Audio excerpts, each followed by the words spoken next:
할렐루야. 지난주에는 제가 부산의 중앙교회에서 말씀을 전했습니다. 한 주 이렇게 비워졌는데 굉장히 오래 지난 것 같은 그런 느낌이 들었습니다. 주일날 부산에 있을 때에 내가 왜 여기 있지? 주일날 이런 생각도 들고 솔직히 여러분들 보고 싶었습니다. 여러분들은 안 보고 싶었나요?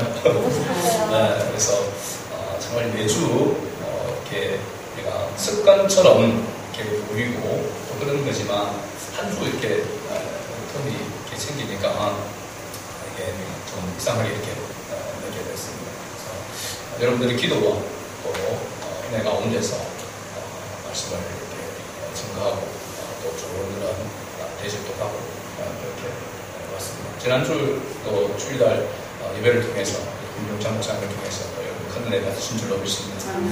오늘 말씀은 이제 우리 앞에 살펴보던 말씀을 이어서 요한계시록 14장 6절에서 12절 본문의 말씀을 가지고 함께 말씀을 나누고자 합니다.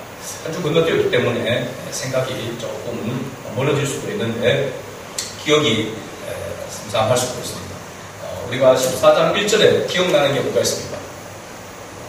숫자적으로 14만 4천이 나왔습니다. 천상에서 하나님이 다스리시는 시온산, 하나님의 통치의 상징인 시온산에서 어린 양과 함께 주님과 함께 선 14만 4천, 이 모습은 바로 천상의 모습인데 우리가 궁극적으로 마지막에 서게 될 그 모습을, 그 장면을 미리 보여주는 그런 장면이다. 그래서 그 장면을 보면서, 그 모습을 보면서 항상 소망 가운데 살아야 한다. 그래서 항상 우리는 기뻐할 수 있는 삶을 살아가야 하는 것이 바로 우리 그리스도인의 모습이다 라고 이렇게 말씀을 드렸습니다. 이마에 하나님의 인을 맞은 구원받은 백성들을 상징하는 숫자가 바로 14만 4천이라고 했습니다. 주님을 위해서 주님의 십자가 앞에 주님과 함께 죽고 주님과 함께 사는 바로 믿는 그리스도인의 상징적인 그 모습의 숫자가 14만 4천이고 이 14만 4천 구원받은 하나님의 백성들의 최종의 그 모습이 천상에서 주님과 함께 새 노래를 부르며 하나님을 경배하는 그 모습이 될 것이다 라고 하는 것이 14장 1절에서 5절까지의 말씀의 모습이었습니다. 오늘은 새 천사가 본문에 등장하는 것을 볼 수 있습니다. 새 천사가 각기 큰 음성으로 이르되 라고 이렇게 말하고 있죠. 큰 음성으로 이르되. 그래서 저는 이 큰 음성을 선포라고 이렇게 했습니다. 선포. 그냥 단순한 외침이 아니라 이 선포라고 할 때 선포는 널리 알린다라고 하는 그런 뜻을 가지고 있는데 무엇을 널리 알리느냐? 어떤 일이나 법규 따위를 세상에 널리 알린다. 우리가 국가적으로 큰 이런 중요한 일을 할 때에 선포하게 되는 거죠. 선포.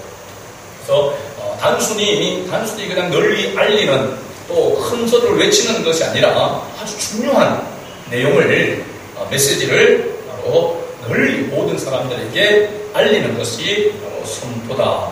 무엇을 널리 알린다라고 이렇게 말하고 있느냐 하면 오늘 6절 우리가 말씀 끝부분에 보면은 영원한 복음이라고 이렇게 말하고 있습니다. 첫째 천사가 가지고 있는 것이 바로 영원한 복음이라고 이렇게 말하고 있고 새 천사가 선포하는 이 곳이 장소가 어디에 있는가 또 누구를 대상으로 하고 있는가 하는 것을 먼저 살펴보려고 합니다. 6절에 보니까 또 보니 다른 천사가 공중에 날아가는데 땅에 거주하는 자들 모두 민족과 종족과 방언과 백성에게 전할 영원한 복음을 가졌더라 라고 이렇게 기록하고 있죠. 장소가 어디입니까? 공중이죠. 공중에 날아가는데 라고 이렇게 말하고 있습니다. 공중 어떤 공간을 이야기하고 있지만 이 공간에 누가 다스리는가, 누구에 의해서 이 공간이 지배되어지고 있는가라고 하는 것을 말해주고 있습니다. 신약성경 에베소서 2장 2절 말씀 우리가 한번 같이 읽어보도록 하겠습니다. 같이 봅니다. 그때에 너희는 그 가운데서 행하여 이 세상 풍조를 따르고 공중의 권세 잡은 자를 따랐으니 곧 지금 불순종의 아들들 가운데서 역사하는 영이라. 아멘. 사도 바울은 공중 권세, 공중의 권세를 잡은 자, 또 불순종의 아들들 가운데 역사하는 영, 누구를 말하고 있을까? 바로 사탄 마귀를 말하고 있습니다. 사탄 마귀가 권세를 가지고 다스리는 그 곳을, 그 공간을 이야기하고 있죠. 어느 공간이겠습니까?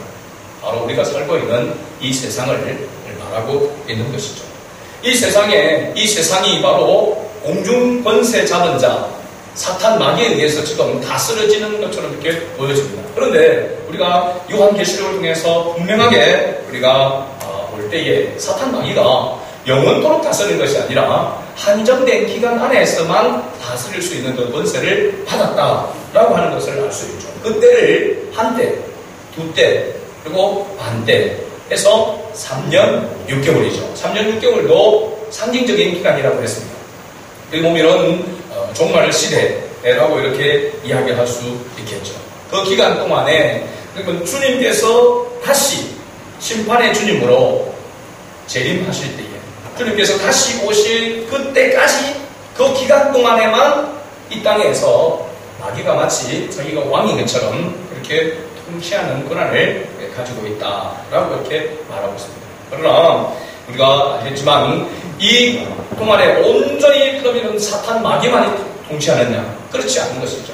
하나님의 백성에게는 하나님께서 또한 통치하고 다스린다라고 하는 것을 알 수 있습니다. 자, 그렇다면 이 공중권세 잡은 자 아래에 있는 사람들은 누구를 가리키고 있는가? 두 부류로 볼 수가 있습니다. 첫째는 우리가 앞에서 살펴보았던 14만 4천, 바로 구원받은 그리스도인들을 말하고 있는 것이고, 또 한 부류는 땅에 거주하는 자들이다 라고 이렇게 말합니다. 땅에 거주하는 자들, 이 땅에 거주하는 자들. 좀 더 구체적으로 이야기하면 아직 복음을 듣지 못한 자들, 그리고 더 나아가서는 복음을 듣고도 믿지 않는 자들. 통틀어서 이야기할 때 바로 불신자라고 이렇게 말할 수 있습니다. 그래서 이 공중권세 잡은 자 아래에 있는 바로 대상들이 바로 이에 해당된다는 것입니다. 우리가 그리스도인인 우리도 이 사탄의 이 통치 아래 있는 이 땅에서 그리스도인들은 이 사탄의 박해와 또 핍박 속에 살아가고 있습니다. 그럼에도 불구하고 하나님께서 우리를 붙드심으로 말미암아 우리는 절대로 사탄 마귀에게 지지 않는다는 사실입니다. 끝까지 결론적으로는 주님이 붙드시고 주님이 우리와 함께 하시기를 이미 승리했다는 것입니다. 어디에 있는 것처럼 천상에서 14만 4천이 어린 양과 함께 시온산에 서서 주님을 새노래로 찬양하고 있는 그 모습이 우리의 최종적인 모습이기 때문에 그렇습니다. 자, 그렇다면 이 땅에 거주하는 자들, 아직 복음을 듣지 못한 자들과 또 복음을 듣고도 믿지 않는 자들, 이들을 향하여서 이 첫 번째 천사가 선포합니다. 그 선포의 내용이 바로 영원한 복음이다 라고 이렇게 이야기를 하고 있죠. 자, 여러분 복음이라고 그냥 해도 되는데 왜 그 앞에다가 영원한 복음이라고 수식어를 넣어서 이렇게 말하고 있는가? 영원한 복음. 이것은 그냥 한 번 듣고 끝나는 그런 것이 아니고 또 대상 자체가 모든 우주적인 모든 이들을 향한 바로 복음이다 라고 하는 것을 나타내는 표현이라고 이렇게 말할 수 있습니다. 그래서 영원한 복음, 누구나 다 들어야 될 그런 복음이다 라고 하는 것을 말하고 있다. 그럼 이 영원한 복음을 선포하는 이유가 무엇인가? 그것은 본문의 말씀에 보면은 이는 그의 심판의 시간이 이르렀음이니. 누구의 심판입니까? 바로 예수 그리스도께서 이 땅에 오셔서 심판하실 그 때가 이르렀다. 그 때가 다가가고 있기 때문에 지금 선포하고 있는 것이죠. 그러면서 이 선포의 내용, 영원한 복음이라고 하는 이 복음 안에 선포되어져 있는 이 천사가 말하고 있는 것이 어떻게 보면 세 가지로 이렇게 이야기할 수 있지만 실제로는 한 가지라고 말할 수 있습니다. 우리가 거기에 보면 하나님을 두려워, 본문에 보면 두려워하며 또 그에게 영광을 돌리며 창조주를 모든 만물의 근원이신 창조주에게 경배하라 라고 이렇게 선포하고 있습니다. 여러분, 복음을 알지 못하고 복음을 듣고 예수가 그리스도이심을 믿지 못하면 하나님을 두려워할 수도 없고 또 하나님께 영광을 돌릴 수도 없고 하나님을 경배할 수는 없는 것입니다. 그런데 복음이 들어가고 그 복음으로 말미암아 주의 은혜로 말미암아 하나님을 진정으로 경배하고 하나님을 이게 두려워한다라고 하는 것은 어떻게 보면 경외한다라고 이렇게 말할 수 있습니다. 하나님을 또 경배할 수 있는 사람은 복음을 통해서 변화되지 아니하고는 새 생명을 얻지 아니하고는 예수의 생명을 얻지 아니하고는 할 수 없는 그런 모습이죠. 오늘 우리가 살고 있는 이 시대 가운데서 주님이 오실 때가 임박해 가고 있다라고 하는 그런 상징적인 그런 모습 중에 하나가 어떤 모습이냐 하냐면 사람들이 하나님을 두려워하지 않는다는 사실입니다. 하나님을 두려워하지 않는 것. 구체적으로 말하면 그 하나님을 두려워하지 않는 그런 모습들이 지금 현실 속에서 나타나고 있는 것을 보면은 주님의 몸된 교회를 멸시하고 무시합니다. 더 나아가서 또한 하나님의 말씀을 선포하는 목회자와 성도들을 멸시하고 무시하는 그런 모습으로 나오죠. 이러한 모습은 하나님을 두려워하지 않는 가운데서 나오는 겁니다. 그래서 하나님의 말씀을 선포하는 목회자를 먹사로, 기독교를 개독교로 이렇게 지금 말하고 있는 지가 오래됐습니다.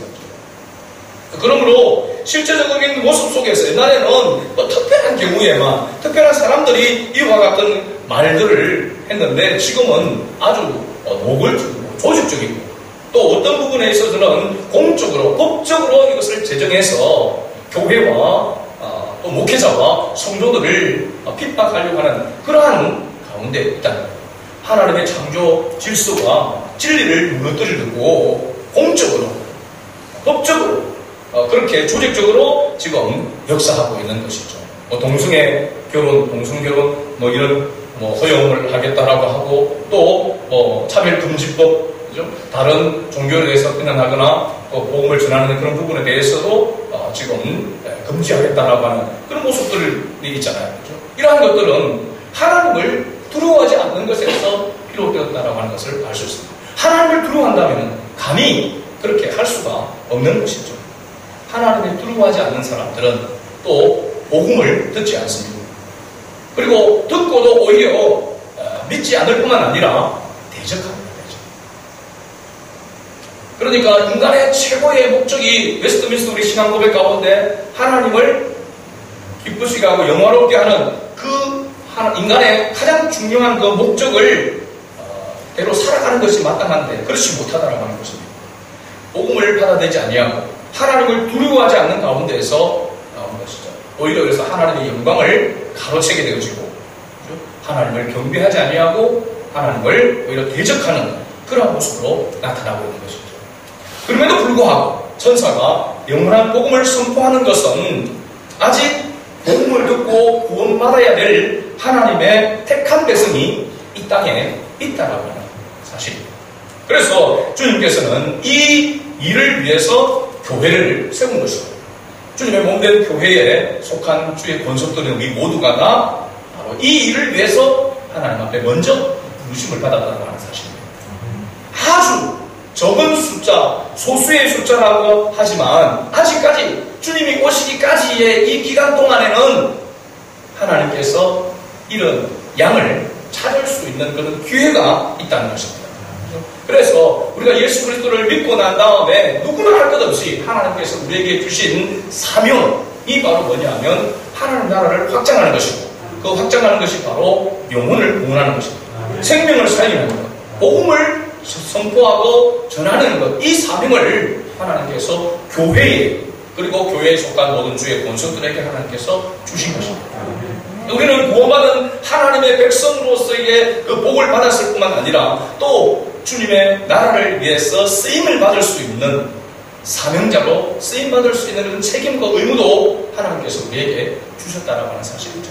그래서 교회가 가장 중요한 것, 우리가 하나님을 예배하고 교회에서 헌신하고 봉사하는 그 모든 것의 최종적인 그 모습은 무엇으로 나타나야 되냐면 복음 전파로 나타나야 한다는 사실입니다. 여러분들이 은혜를 받고 믿음이 성숙되어지고 그러면서 가정에서 여러분 직장에서 여러분이 가는 곳과 머무는 곳에서 그리스도의 향기가 되어지고 그리스도의 편지가 되도록 하기 위해서 우리가 하나님 앞에 모여서 예배하는 것이고 양육을 받는 것이고 하나님의 은혜 가운데 거하는 것입니다.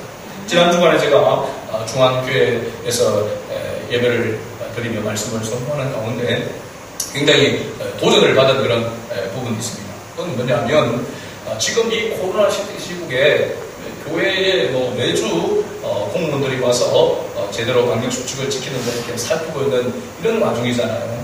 그래서 전도한다는 것 자체가 굉장히 힘든 거죠. 그냥 밖에서 전도지만 나눠주는 일만 하는 것도 쉽지 않은 그런 가운데 있습니다. 그런데 지난 주일에 전도되어서 그 교회가 대형 교회도 아니고 그냥 150명 정도 모이는 그런 교회임에도 불구하고 지난 주일날 4명이 등록을 하더라고요.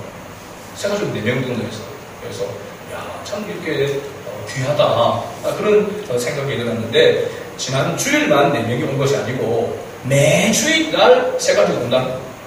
매주일날. 그러면 매주마다 복음을 전하는 사람들이고 교회 성도들이 여러 시대다 보니까 한 사람이 전도한 것이 아니고 여러 사람이 전도를 해서 세가족을 인도를 하고 등록을 했더라고요. 보니까 이 시국에 한 사람이 한 달에 한 명만 새로운 가지고 와도 굉장히 기쁘고 좋을 텐데 그죠? 매주 세가족이 와서 물론 그들이 와서 오는 사람들마다 다 예수 믿고 그 다음에 변화되어지고 그래서 계속 신앙생활을 계속해서 하는 사람이 얼마나 되는지는 모르겠지만 중요한 것은 복음을 듣고 전도를 받아서 매주에 교회에 오는 새 생명의 역사가 일어나고 있다고 하는 것은 굉장히 도전이 된다는 거죠. 오늘 우리 교회도 이와 같은 교회가 되기를 원합니다. 우리 모두가 다 전도하는데 생명을 살리는 영혼을 살리는 이 일에 우리가 더 관심을 가지고 기도하고 한다면 하나님께서 우리에게 또 새로운 영혼들을 하나님께서 보내주실 것이다 그렇게 확신합니다. 그래서 교회가 계속해서 새 생명의 역사가 일어나는 그런 교회가 되어야 건강한 교회이고 하나님께서 또한 함께 하시고 마지막 때에 하나님께서 쓰시는 그런 교회로 세워질 줄로 믿습니다.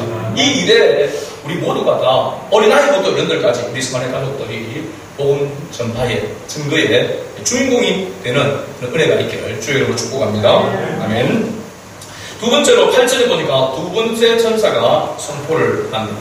8절을 다시 한번 읽어볼까요? 또 다른 천사 곧 둘째가 그 뒤를 따라 말하되 무너졌도다 무너졌도다 큰 성 바벨론이여 모든 나라에게 그의 음행으로 말미암아 진노의 포도주를 먹이던 자로다 하더라.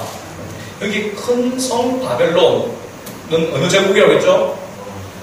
바로 사도 요한 당시 로마 제국을 상징한다라고 했습니다. 실제적으로 바벨론 제국은 이전에 역사 속에서 있었던 그런 제국인 것을 우리가 압니다. 그런데 그 제국, 그때 강대했던 그 바벨론 제국, 왜 바벨론을 또 끄집어내서 지금 상징적으로 이야기를 하고 있는가? 또 큰 성 바벨론이라고 하면서 그건 이스라엘의 역사 가운데서 가장 이스라엘 백성들을 핍박하고 받게 했던 제국들 가운데 바로 이 바벨론 제국과 지금 사도 요한 당시에 로마 제국이 그렇게 잔인하게 핍박을 많이 박해를 많이 했던 그런 제국, 상징적인 그런 제국이다. 그래서 바벨론 제국, 큰 성 바벨론이라고 이렇게 이야기를 하고 있는 것이죠. 그런데 오늘 이 천사가 둘째 천사가 큰 성 바벨론이요. 이 바벨론이 어떻게 되었다고 이야기하고 있습니까? 선포하고 있죠. 무너졌도다, 무너졌도다. 지금 로마 제국을 상징하고 있다 했습니다. 그럼 사도 요한 당시 지금 이 메시지를 들을 때 사도 요한은 어떤 상태에 있습니까? 모든 그리스도인과 교회가 로마 제국의 그 박해 아래에서 그 황제 숭배와 그 박해 아래에서 아무것도 할 수 없는 도무지 그리스도인으로서 뭔가를 할 수 없는 그래서 숨을 수밖에 없고 피할 수밖에 없고 그 무기력한 그런 상태 가운데 놓여 있는 상황인데 천사를 통하여 사도 요한에게 앞으로 이 큰 성 바벨론 로마 제국이 무너질 것이다 라고 말하지 아니하고 뭐라고 말합니까? 무너졌도다 말하고 있습니다. 이전의 바벨론 제국이 그 강대했던 바벨론 제국이 무너졌던 것처럼 로마 이 제국도 반드시 무너지게 될 것이다 라고 이렇게 이야기를 하고 있는 것이죠. 그래서 실제로 보면은 앞으로 미래에 되어질 일이기 때문에 되어질 것이다, 무너질 것이다 라고 해야 되는데 무너졌다고 완료형을 쓰고 있단 말이죠. 이것은 바로 앞에서 우리가 보았던 14만 4천 명이 천상에서 주님과 함께 새노래를 부르며 주님을 경배하고 있는 그 장면과 완전히 대비되는 그런 모습이라고 할 수 있습니다. 지금 그들이 누구도 대적할 수 없는 그런 강대한 제국으로서의 그 모습으로 그들을 핍박하고 억압하고 있지만 반드시 무너지게 될 것이다. 그것을 말하고 있는 것이죠. 그런데 이런 그 메시지를 들었을 때에 사도 요한은 하나님께서 우리의 힘으로는 교회가 그 당시로서는 할 수 있는 것이 아무것도 없는 상황 가운데 있지만 하나님께서 반드시 그렇게 만들어 주실 것이라고 하는 것을 믿으라고 지금 이 메시지를 선포하고 있는 것이죠. 이것을 믿는 것이 이 약속의 말씀을 붙들고 믿는 것이 곧 믿음인 줄로 믿습니다. 할렐루야. 우리는 실제적으로 보면은 믿음은 바라는 것들의 실상이요 보이지 않는 것들의 증거라고 했습니다. 그렇죠? 우리가 그냥 막연하게 믿습니다라고 해서 믿는 믿음이 아니죠. 뭔가 확실한 근거를 가지고 약속을 가지고 언약을 가지고 우리가 그것 때문에 확신하고 믿는 것입니다. 그래서 믿음은 단순히 그냥 믿습니다 하는 믿음이 아니고 그렇죠? 확실한 근거와 증거를 가지고 있다라고 하는 것이죠. 그래서 주님께서 앞에 그 강대했던 바벨론 제국이 역사 속에서 무너지고 사라졌던 것처럼 지금 이 초강대국인 이 로마 제국도 반드시 무너지게 될 것이다. 그러면서 어떻게 무너질 것인가, 왜 무너질 것인지에 대해서 이야기하고 있죠. 바벨론, 이 큰 성 바벨론이 이렇게 보면은 그의 음행으로 말미암아 진노의 포도들을 먹이던 자이더라 라고 했습니다. 음행으로 말미암아 그의 음행, 바벨론 로마 제국을 이야기하는 로마 제국의 모습을 이야기하고 있습니다. 이 음행은 육체적인 음행이 아니라 영적인 음행을 이야기하고 있습니다. 여러분, 로마 제국의 이 황제들이 그냥 단순히 권력을 가지고 힘을 가지고 하는 그것으로 만족하지 아니하고 자기를 신이라면서 숭배하고 있습니다. 그죠? 그리스 헬라의 문화를 그 신들을 그대로 받아들여서 자기들과 바로 이 신처럼 신과 같이 되었다라고 신이라고 이야기하면서 숭배하게 했단 말이죠. 그래서 많은 사람들을 하나님을 떠나서 이 우상 앞에 굴복하도록 그렇게 만드는 그 일을 했단 말이죠. 진노의 포도주를 먹이는 자들. 하나님이 제일 싫어하는 죄가 우상 숭배잖아요. 하나님의 다른 것을 섬기는 것을 하나님께서 가장 싫어하신단 말이죠. 그 죄악을 누가 행했느냐? 그 당시 바로 로마 제국이 행하고 있었단 말이죠. 그렇기 때문에 그들의 죄는 반드시 중재를 받을 것이고 그들은 멸망하게 될 것이다 라고 하는 것을 말해주고 있습니다. 역사 속에서, 교회사 속에서 우상을 숭배하고 하나님을 떠나고 우상을 숭배하는 그런 죄악들을 강하게 지은 그런 제국들이 선 법이 없습니다. 반드시 무너지게 됩니다. 세 번째 천사가 선포하는 내용이 9절에서 11절에 나오고 있습니다. 9절에서 11절 말씀 우리가 읽은 내용이나 다시 읽지는 않겠습니다. 이 세 번째 천사가 선포한 내용은 땅에 거주한 자들이 영원한 복음을 듣고 믿지 않게 되면 그들의 최후의 모습이 어떻게 될 것인가? 14만 4천 명과의 모습과 대비되는 그런 모습을 아주 실제적으로 보여주고 있는 것이죠. 예수를 구원의 주님으로 믿은 사람들이 천상에서 주님과 함께 시온산에 서서 새노래를 부르는 그 장면과 완전히 반대가 되는 그런 모습입니다. 불과 유황으로 고난을 받으리니. 불과 유황으로 고난 멸망을 당한 그런 도시가 있죠. 소돔과 고모라. 그럼 소돔과 고모라가 어떤 죄악으로 인해서 멸망을 당했습니까? 바로 성적인 죄를 때문에. 소돔이라고 하는 그 자체가 바로 성적인 그런 모습을 가지고 있는 그런 도시를 이야기하고 있습니다. 이 소돔과 고모라가 하나님의 창조 질서를 외면하고 지금 그래서 이런 동성애나 하는 이런 그 자체가 실제적으로 그 근원으로 보면 바로 이 소돔과 고모라로부터 시작되었다고 하는 것을 알 수가 있습니다. 그 소돔과 고모라를 하나님께서 불과 유황불로 멸망시킨 것은 바로 마지막 때에 나타낸 그런 어떤 심판의 모습과 같은 것이다라고 이렇게 말할 수 있습니다. 그 사람들이 당하는 그 고난이 어떤 일시적이거나 잠깐에 끝나는 것이 아니라 오늘 본문 말씀 보면 그 고난의 연기가 세세토록 올라간다라고 이렇게 말하고 있습니다. 한 번 고난으로 끝나는 것이 아님을 말해주고 있죠.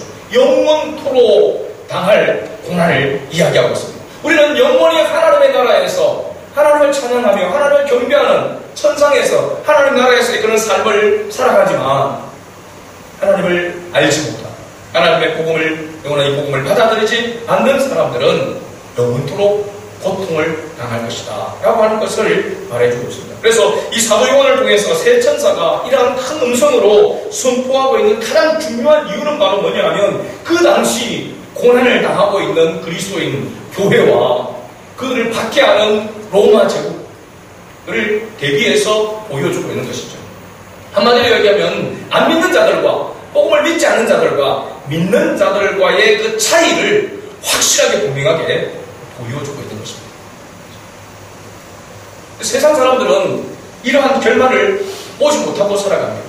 어떻게 될 것인지, 자신들이 어떤 모습으로 결말에 이르게 될 것인지를 알지 못하고 살아갑니다. 그러나 그리스도인들은 하나님의 은혜의 선물인 믿음으로 말미암아 이 결말을 알고 살아가는 것입니다. 그렇죠?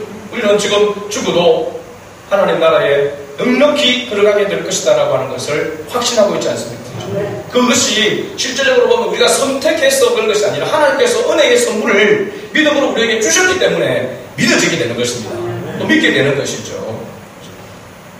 그런 믿음을 하나님께서 주셨다, 그 믿음을 받았다라고 하는 그 증거가 바로 어떤 모습인가?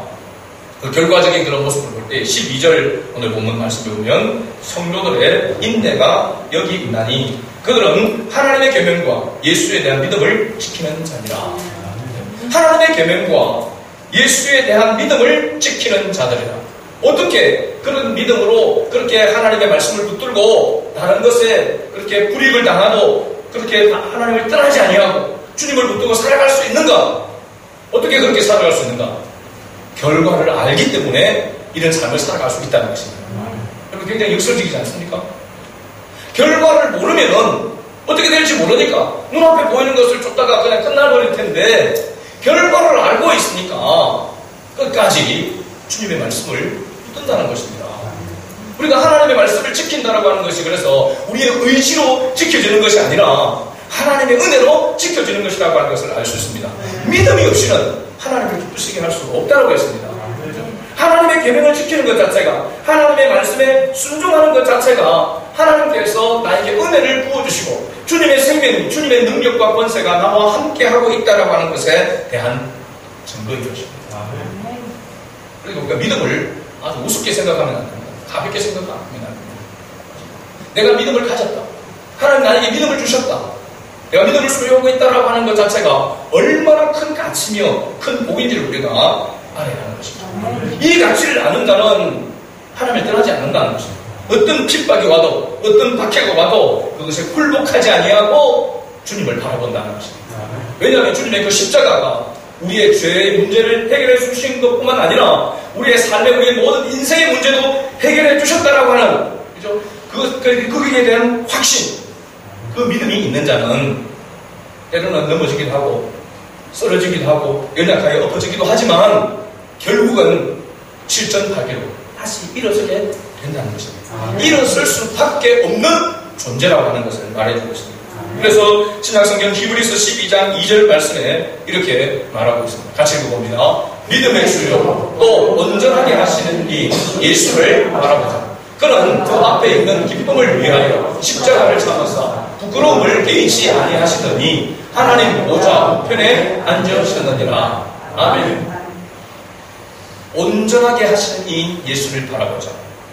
우리를 하나님 나라에서 천상에서 주님과 함께 14만 4천에 그게 포함되어서 하나님을 찬양하고 경배하게 만드실 우리를 온전하게 하시는 이 예수를 바라보자. 할렐루야. 주님께서 우리를 통치하고 다스리는 것이 세 가지 모습이라고 했죠. 양육하시고 또 우리를 보호하시고 그리고 인도하신다고 했습니다. 우리를 양육하시고, 그래서 때로는 양육하기 위해서 광야의 길로 우리를 인도하시고 우리를 이끄시고, 그 광야 가운데서 하나님께서 우리가 넘어지고 죽지 않도록 하나님께서 보호하시고, 그 가운데서 하나님의 영광을 위해서 나아갈 수 있도록 인도해 주시는, 이것이 하나님의 통치요 하나님의 다스리십니다. 이것이 이 땅에서의 끝나지 아니하고 영원한 하나님의 나라로 연결되어진다라고 하는 것입니다. 이러한 은혜를, 이러한 복을 주시는 예수 그리스도를 바라보자 라는 것이죠. 그래서 우리가 늘 이야기했지만은 우리 그리스도인들은 엎어져도 십자가 앞에 엎어져야 되는 것입니다. 아무리 힘들고 어려워도 주님의 이름을 불러야 하는 것입니다. 주님의 이름을 부르고 주님이 함께 하시면 비록 어떤 때는 우리의 육신의 생명이 끝나더라도, 또 우리가 가지고 있는 소유가 다 없어진다 할지라도 주님 앞에, 주님 나라에 서는 거기에는 문제가 없다는 사실입니다. 넉넉히 들어가게 되는 것입니다.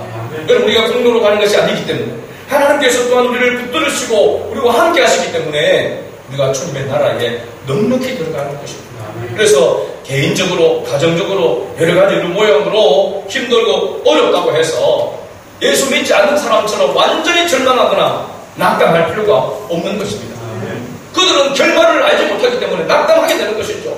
죽음에까지 나아가면 끝난다고 생각하는 것이죠. 그러나 우리 그리스도인들은 그렇지 않다라고 하는 것을 믿음으로 우리가 확신하는 자가 바로 진정한 그리스도인의 모습입니다. 시온산에 서서 주님과 함께 새노래를 부르며 살아갈 주인공이 바로 나다, 우리다라고 하는 것을 항상 기억하고 이 험한 세상에서 믿음으로 살아가는 우리 이상한의 가족들이 될 수 있기를, 또 이 한 주간이 될 수 있기를 주의 이름으로 축복합니다. 아멘.